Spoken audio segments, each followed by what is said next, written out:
I did promise a while ago to do more blogs, and I figured for our Indie of the Week this week, because we had a wee look-see at Midgard last week.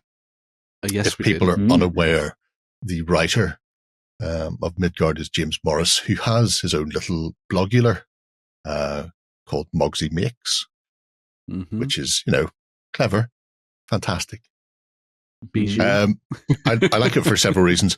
First off, he was harangued into doing it by Gerry. No, not by me, actually. The writer of To the Strongest, where you should have a blog for all your stuff. Why do you not have a blog for all your stuff? Why would I want it? People will come and look at it and click on it. I don't care. But he was harassed into it anyway. So there was a little bit of a breakdown. He does a mixture of historic and fantastical. No science fictional, which is good because it's the worst of all genres. But we'll have a little peruse. For people who did see Midgard last week on the show and want to know more, there's a whole, as you would expect, page devoted to it.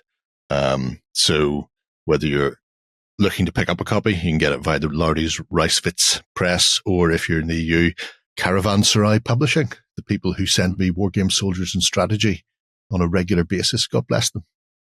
To be fair, I do send them money the other way, but quid pro quo. Sorry.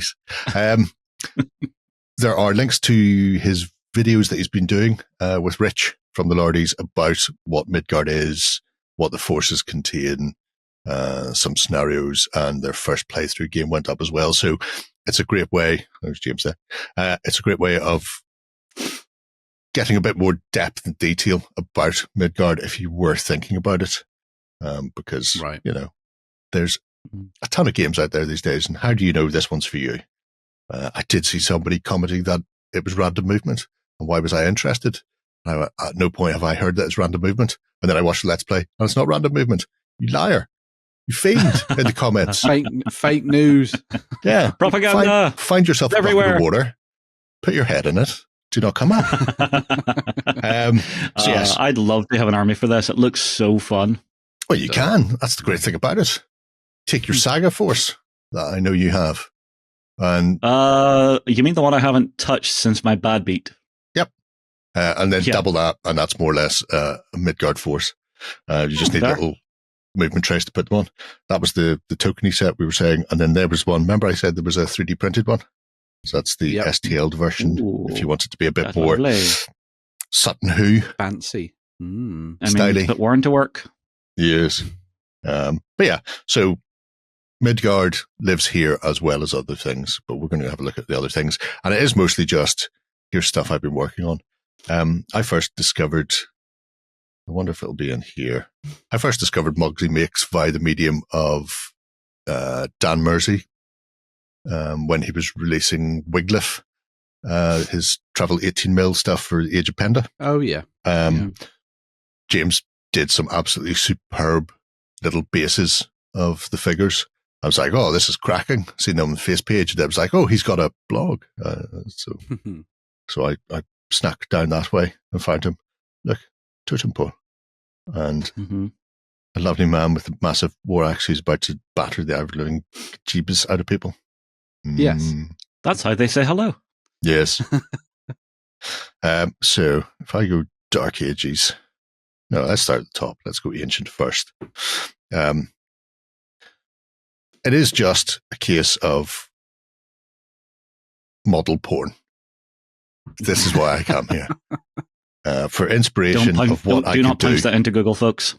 Always put that into Google. Always. And don't. So you can see here things like the monumental piece of work for this. I think it's a DBM game. The boards with the huge cliff on this are insane. Yes, and that's the thing.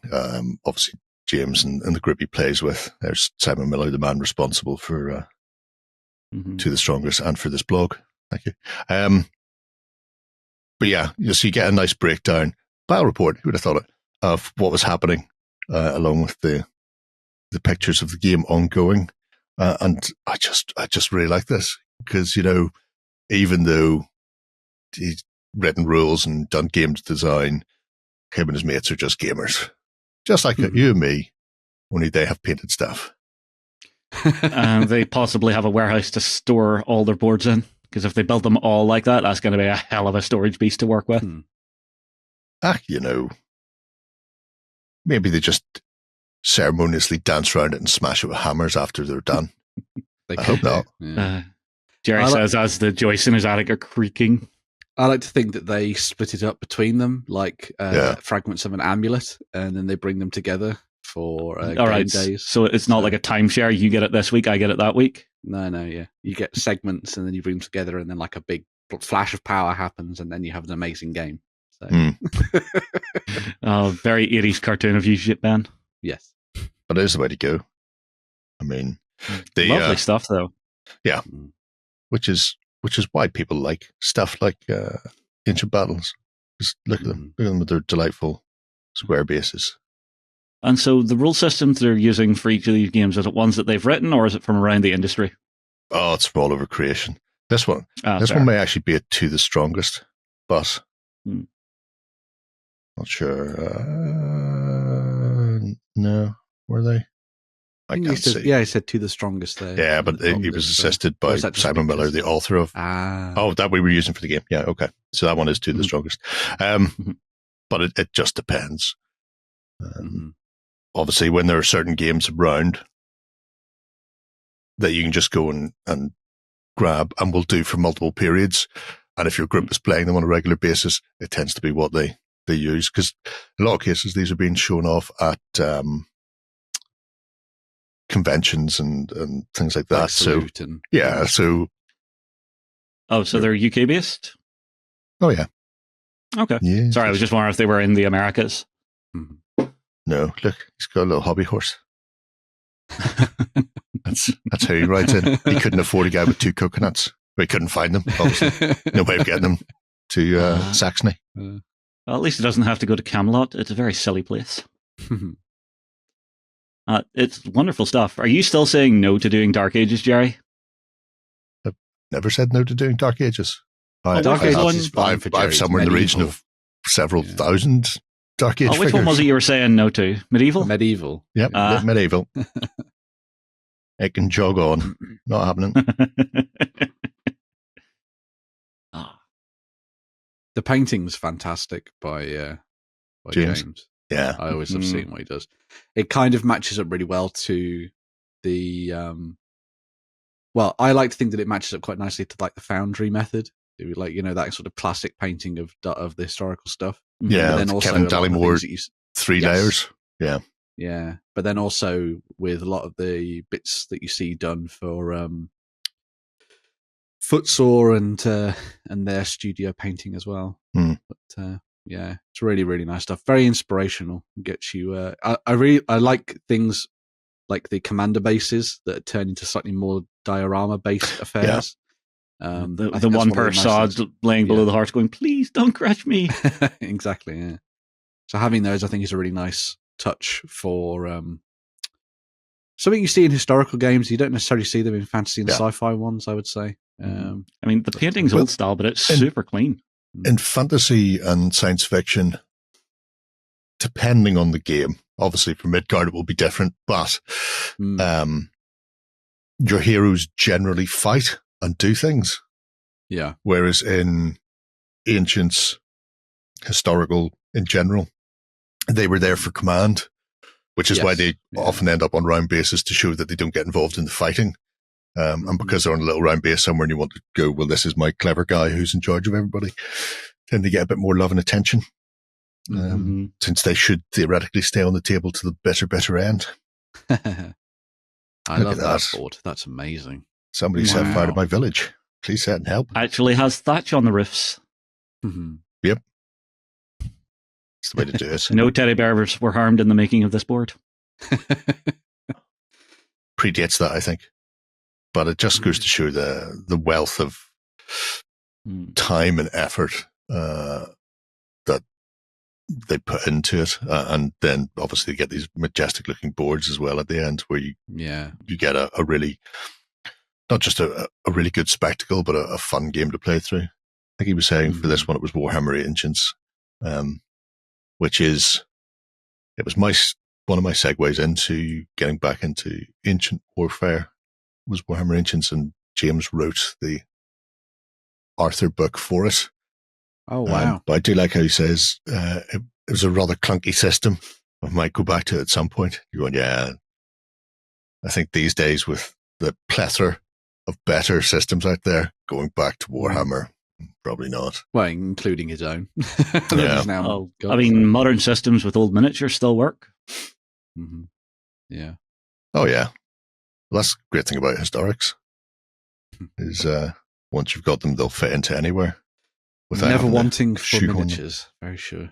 Very true. I'll show you some filthy War of the Roses pictured here. Stuff I will never paint. Is it the banners? Are you intimidated by the banners? No. Not intimidated by anything as far as painting goes. Never have been, never will be. I painted wood grain on a 15mm bolt thrower back in the day, just to annoy one of my staff members. Too far. I know it simply comes down to I refuse to do another period. I've got far too much unpainted stuff already, not going any further. I mean, the miniatures for these are gorgeous with that nice heavy metal on the fully armored knights. Yeah, it's lovely. I like this period, War of the Roses. It's very good. There's battle boards in the new Age of Chivalry saga book for the War of the Roses. Ooh. And suddenly technically they're not listed, but at the back of the book it goes, if you want to play War of the Roses, use this and this for York and Lancaster, and then just pull those battle boards out of the thing, and then here are your army lists that you'll be fielding with them. Very nice. Yes. Still not doing it. It's either late medieval or it's English Civil War. Those are the two periods that I'm always on the edge of diving into. So we'll have to see which inspiration strikes first, I guess. The temptation for me is always ACW. Well, Sid, he did that as well. I never had Sid. Well, it's very annoying. Off to Fleabag? No. Oh, Christ, no. Those books go for a ridiculous amount, and for something I'm not going to play. Fair. Oh, wow. Happening. I love that mini. Oh, that's beautiful work. That's Caballero. Yes. We've seen their work wonder before. Where they got the tents from. Those tents are good. Yeah. They remind me of stuff you can get from First Corps. They're probably not, but... they may well be. Look out for a flock of sheep, in which case that will answer your question. Yes, it will. Yeah. I mean, we're in a golden age of the gaming industry where you can find damn near anything your heart desires. Pretty much. Look, tents as far as the eye can see. So much tenting. Camper than a sail at millets.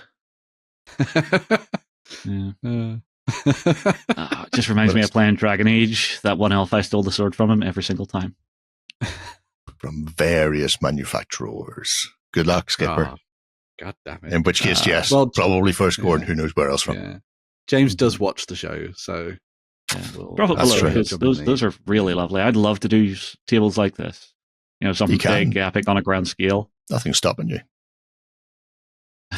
That's the great thing about working in the industry and having access to a room that has massive tables. You can do this whenever you want. You just do it. You can do it tomorrow. You do it right now. Get up, walk out of the room, start it immediately. Start putting down trees. I have worky things to do for the community to make sure they get their lovely, lovely videos. Shocking. Absolutely shocking. Have a quick look at the fantasy and mythology. Where would you like me to look, Ben? Anywhere. I think that top one. Tolkien. Although, obviously, Red Book of the me, Elf is also an amazing range. But let's just lose the Hatfield. So, yes, Tolkien's Middle-earth. You've got dwarves and elves. Again, another choice. Where could you possibly be going? Yeah. Weirdly, I'm going to say elves this time. Oh, the filthy knife ears. Yeah. You are so because I want to see if he's done some first stage stuff. So he has the first stage. And it's using the Oathmark stuff, which is what I was using as well. Why would you not? Yeah. Lovely stuff. Now, this is quite interesting because Middle Earth is going through a little bit of a change to a new edition in the next couple of months. And a lot of people are worried that the game's not going to be the same and all that kind of thing. Oh, I've heard they're shot themselves. Yeah. Well, they haven't really. Well, again, it's the best system that Workshop has at the minute because they never touched it. There was a certain amount of... They left it alone. Fear that things were disappearing because they never made models for them. Yeah, so things are going. But, you know, I'm sure the game will be fine. But anyway, as people have said, there are plenty of other systems for you to play Middle-earth in. Oathmark is one of them that I think is very, very good. And obviously you can see the miniatures that they've used here as well. They're very Tolkien-esque. But also Midgard Heroic Battles, as proven by a recent game that they played at the Other Partisan, would be fantastic for Middle-earth stuff because they did a huge Hobbit Battle of the Five Armies. Yeah. Because the way Midgard is set up, where it is your army with your heroes, and then you have that sort of might phase where legendary things are done and challenges are thrown out, and it means you've got a certain amount of heroic leaders without it becoming full-on hero hammer where they're devastating an army by themselves. So yeah, it's a good way to do it.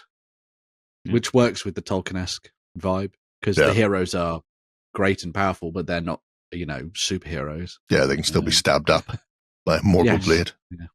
Yeah. If needs be. Do the last wound on a Mumak still only counts as one. Exactly. And then it falls on you and crushes everything. Yeah. Including Alessio Cavatore. Do you get to count the splash damage from it landing? It only counts as one, but it landed another 50. Yeah. There's no timber rule from the giants in Warhammer now. I still remember going through the extended edition of Lord of the Rings just to find him in the Perrys as Dead Rohirrim. Yeah. Anyone who wants to, you can go find that yourself. Yeah. I think it's still his profile picture on something on Facebook as well. So, yeah. He's the happiest dead soldier I've ever seen because he's just laying there going, I'm in Lord of the Rings. This is great. Very good. There is a little blog part at the end where he does roundups. So there's a couple of things in there. There we are. But more importantly, we got a mention. There's the link to that massive Battle of the Five Armies. And also, he talked with Mike on his podcast about his gaming and how that's gone as well. That's worth a listen to if you're interested in hearing about gaming and game design. And considering you're here, I imagine you probably are. So yeah, really nice. It might be nice to reach out and see if we could get him on for an interview. Sure, that'd be cool. Yeah, it's always doable. I have been known Gerry to talk to people his ear off on occasion. Yeah, it's all right. I'll most likely be editing it, so you won't get half of it chopped out. So don't even. It's coming back that bit. Because if it doesn't, I've still got the file. I'll make a YouTube channel and just put that up. Put it out raw. Yep. No, it will be coming back. But yeah, so if you fancy getting some inspiration for fantasy or historics, reading some battle reports and just generally seeing what James is up to, it's worth checking out Mogsymakes. Yeah, very cool. Definitely. Very cool. I may have to give this a read through the weekend. You've got other things to read this weekend. Oh yeah, sorry. Next weekend. No, it's all right. He's cracking that whip, folks. I am. Something coming soon. Right. I think it's time to take a look at some news.